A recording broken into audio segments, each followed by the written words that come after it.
没这房子我要住了。啊，对呀。你说，你看你要说，他如果不给的话，就是房子要说。那不对。他这个还要在这一块里面都提前房子。公主，我俺爸之前在说，俺爸也说了，俺先把俺家赶紧考虑我就行。这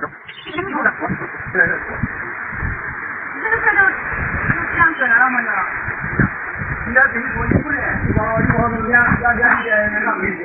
我没有干俺爸，他只是这个事情。他没有干俺爸，他没爸。他打电话之前是他是见你他都不打我，你在打这个呢？你这算你这已经上没有啊？今天到时候俺爸在等阵之前问我有一个人来看呢，俺爸几个不同意，我先不知道，我这不都是干东西嘛？大家听那个都，你说你我没听明白啊？他就这样，他就光有这个技术，把这个东西要了解，他为了就是这个样子说的。你先问我说，你给我吃了，你给我吃饭，就忘我，你想就忘，就假如就是他没有这个情况下，就他请问你，他价值大有，保安这是你，真要说我还没有啥事情啊。假如价不就都是我这个问题，你要感觉到呢，都是人家不对，你对不对？实话都是这个。那你这种东西一点都不看。